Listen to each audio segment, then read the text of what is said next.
betrayal of public trust o pagtataksil sa tiwala ng publiko yung batayan ng kanilang impeachment complaint. At ine-endorso nga ito ng Makabayan Bloc lawmakers.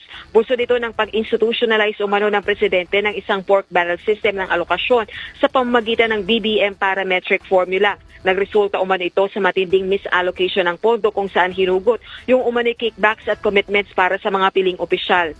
Pag-abuso sa discretionary power sa unprogrammed appropriations na nagpalobo sa 213.8 billion pesos na halaga ng standby funds para sustentuhan yung corruption scheme at direktang pagkasangkot umano sa kickback schemes. Kasunod naman nito, Ella, magtutungo yung Makabayan Bloc lawmakers sa tanggapan ni Speaker Faustino Bojoy III para iakyat o isangguni itong issue na ito. Kahapon, araw ng Miyerkules, January 20, ay naipadala na ni Attorney Garafil yung unang impeachment complaint na inihain ng abogadong si Andre De Jesus. Sa Lunes, January 26, yung balik sesyon ng Kongreso at inaasahang matatalakay sa plenaryo ng Kamara yung inihaing unang impeachment complaint.